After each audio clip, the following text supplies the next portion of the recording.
Hey everybody, this is Jurius Doctor back again with another video. Today we're going to be looking at video number 2 from the review of Rubicon to today. This video is covering the year 2014. So the first thing that happened in 2014 was that we see the launch of Templar One's novel. And Templar One was a novel by Tony Gonzalez. Excellent piece of fiction. Introduced us to a lot of things that were happening in EVE at the time, and also in development of the Dust video game. We see the introduction of capsuleer technology overlaid on foot soldiers, and these clone soldiers were able to as capsuleers do, on the moment of their death, respawn in a nearby clone kept in a mobile trailer or on a vessel nearby so that they could redeploy into battle.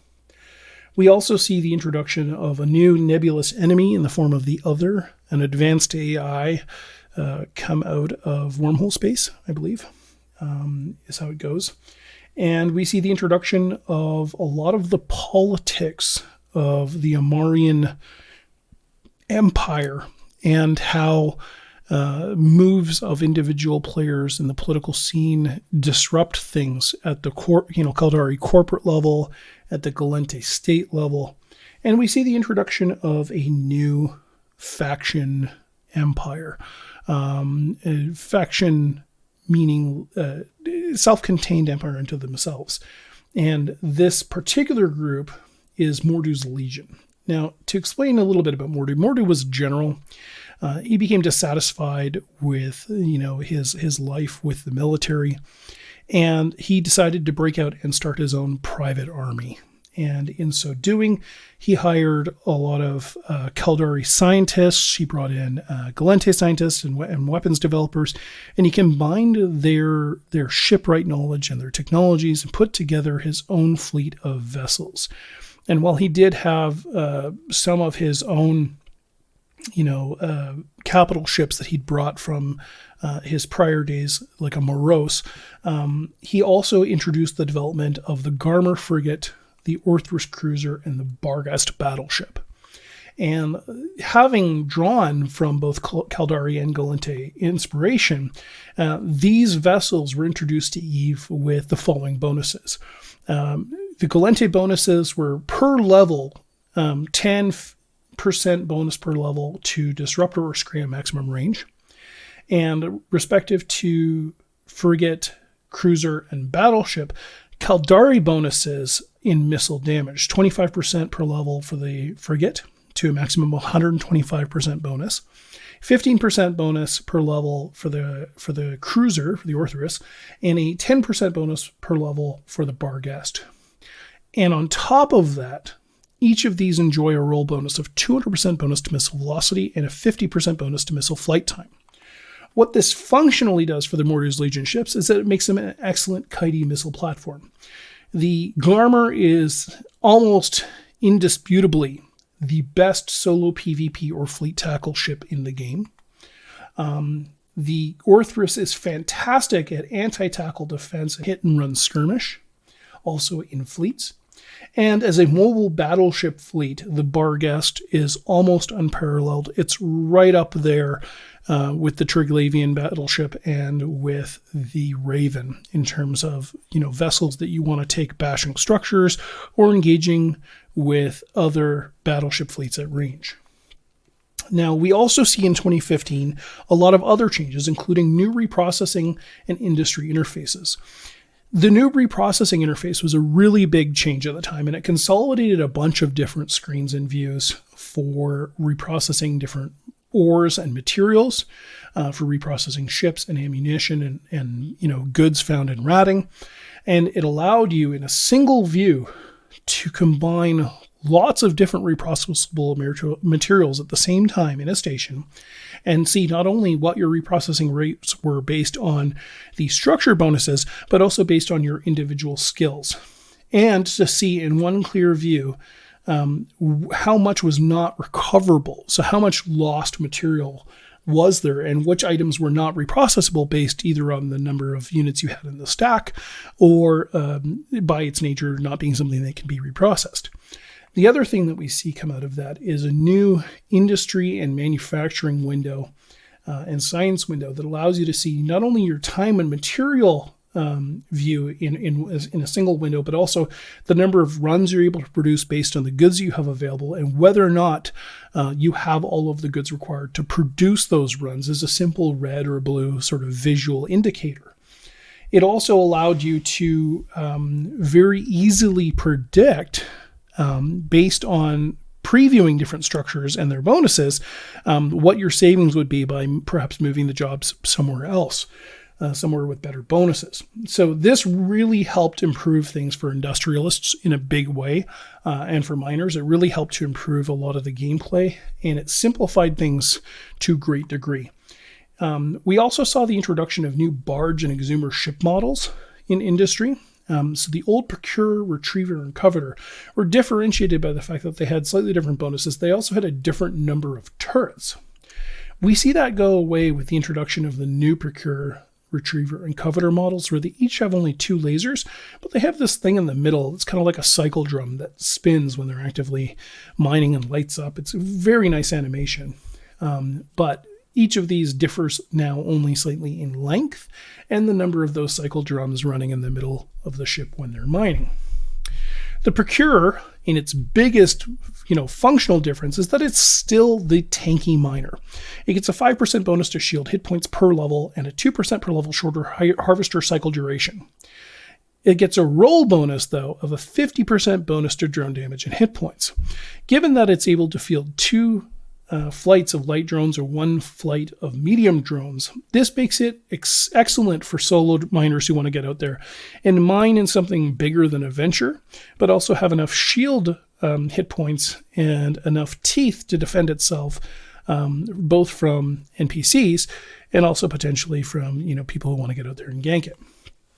The Retriever gets the same 2% per cycle shorter duration. 2% per level shorter duration for mining, but it gets a big bonus in harvester range. And this is ideal because this is a great high-sec mining vessel. That greater range allows you to sit a little bit closer to the center of high-sec belts and still hit all the rocks. It also has a sizably larger hold for ore. The Coveter kind of comes in at the middle of these two, where it has a very small ore hold, but it has a very, very high yield capacity based on its bonuses. It gets the same 5% bonus to harvester range as the Retriever and the same 2% shorter duration, but it gets a 25% reduction in strip miner and ice harvester duration and activation cost. So it runs those same cycles more frequently, filling up its smaller hold much more quickly. Which makes the Coveter ideal for fleet mining, especially if you're ejecting your ores either directly into space or loading them into an enormous freight container, which is going to be picked up by a hauler later, or if you're mining directly into an Orca or a Rorqual. Also, for the cost, you can get into a fully fitted T1 Coveter for about 14 to 20 million ISK, whereas if you get into a Hulk, its big brother, you're looking at an investment of 150 million ISK for not a significant increase in yield to cost ratio. The Coveter will pay itself off many, many times before you enter into the cost of a Hulk. I'm not saying you shouldn't get into a Hulk or that they're not worthwhile. It's just if you're going to lose something, you'd rather lose a Coveter than a Hulk. The Retriever has a ginormous ore hold at 25,000 cubic meters, but it has a very small drone bay, only able to field 5 light drones, and it has a very small number of mid slots, only 1. Which means that it's unlike the Procurer, which has 4 mid slots to fit tank and utility, potentially even tackle, which makes them great for bait. But it really is one of those ships where if you're going to get into a Retriever and solo mine, you're always going to want to mine aligned to a station, so that if somebody lands on grid with you, you're already facing the direction you need to be facing in order to warp out. Whereas the Procurer has to worry about that a little bit less. It has a little bit more teeth, it has a lot more capacity to fit a tank, and it's got a 12,000 cubic meter ore hold. So these are really good changes for these ships in general. It really helped to specialize them into specific roles to a much greater degree than they were before. We also see other changes come in at this time, including Shareable Overview, which I cover in the Overview Settings Tips and Tricks video, and also the introduction of shareable fits. And this is the ability to use tools like PyFa and EFT, other tools, Osmium, outside of game to theorycraft and generate fits and then copy and paste those into the game client and either be able to group by them or to fit them as you see fit. We also see significant changes in simplification and skills. We see training skills go away. There's no more skill loss from clone death, with the caveat being that if you're flying a strategic cruiser or a tier 3 cruiser, you will still lose skill points if you're flying a strategic cruiser. But for all other ship types, no skill loss is incurred. And many skills were simplified or consolidated. We also see the addition of new features to weapons and ships. We see physically based rendering, which adds detail and complexity to ships. That's a big part of the release for the new mining barges. They got all new models and all new art, much more detailed and much more detailed physical rendering. We also see the introduction of polarized weapon modules, and these are the true glass cannons of Eve. And these came in at the same time as the tactical destroyers. Now, one of the advantages of the polarized weapon is that it adds a whole lot of damage output, but the immediate drawback is that you lose all resistances from any type of buffer or armor that you get. So that all completely goes away, and you end up with a paper-thin tank. Tactical destroyers brought in a whole other level of gameplay at a smaller size. Using here the example of the Caldari tactical destroyer, you're able to see that these are multi-mode ships with different warp animations and the ability to fit into different roles, where the ship's shape itself, and using the Jackdaw as an extreme example of this, the ships themselves greatly change their appearance and configuration when they change modes. There are 4 vessels in this category: the Confessor, the aforementioned Jackdaw, the Hecate, and the Sveeple. And these really have added a very, very utilitarian role to fleet combat. And you are hard challenged to find a major nullsec blocker, a large coalition or alliance in Eve that isn't using one of these vessels or several of them for one of their major compositions. The special functions of these vessels are, again, 3 pilot selectable ship modes: defense, propulsion, and sharpshooter. And I'll cover those benefits now and what the bonuses are from these. So the first thing that each of these vessels get is a per level bonus of 5% per level to racial weapon damage. And depending on ship model, a 7.5 to 15% bonus to racial weapon attribute. So the Confessor gets a reduced activation cost. The Jackdaw gets a launcher reload speed. The Hecate gets a turret tracking speed. And the Sveeple gets a turret optimal range increase. These are in line with the racial bonuses that other ships from these races get, but they also see a 5% per level reduction in heat damage taken. These really were one of the first vessels to significantly benefit from overheating their weapons. Miscellaneous bonuses also that come to these as role bonuses is a 33% bonus to weapon damage, which is on top of the 5% per level bonus to racial weapon damage based on the skill. You also see a 95% reduction in scan probe launcher CPU requirements. This meant that these vessels very easily could fit probe launchers to be able to scan down either enemies or target wormholes.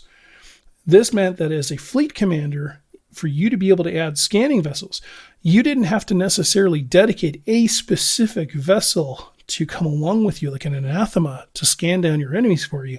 You could just have a couple of the ships in fleet modify their fit enough to put in a scan probe launcher at a hugely discounted CPU cost. In defense mode, each of these vessels gets a 1/3 bonus to racial resistances and a 1/3 reduction in ship signature. So in defense mode, these are tankier and they're harder to hit. When you switch into propulsion mode, they get a 2/3 increase to afterburner and micro warp drive speed boost. That's a 66.6% gain. And they see a 33% reduction in ship inertia modifier. So this is fantastic. They're much, much, much faster in propulsion mode, moving around on grid, and they turn much more quickly. Where you really see the strength of these vessels come out, though, is that they are destroyers that ramp up to nearly 100% damage bonus when they go into sharpshooter mode. They see a between 33.3 and 66.6% bonus to racial weapon attributes. So the Confessor and Hecate get an optimal range buff, the Jackdaw gets a missile velocity buff, and the Sveeple gets a tracking speed buff. But where the real bonus comes in is an additional 33.3% bonus on racial weapon damage. That stacks with the roll bonus of 33% and the maximum 25% bonus that you get from having Tactical Destroyer trained to 5. Nearly 100% bonus overall when you add them all up. They also get a 100% bonus to sensor strength and targeting range in sharpshooter mode, and they get a 66.6% resistance to hostile sensor damps and weapon disruptors. So they become more resistant to E-War. They are able to target farther away and target more quickly, and they deal nearly 100% more damage when in sharpshooter mode.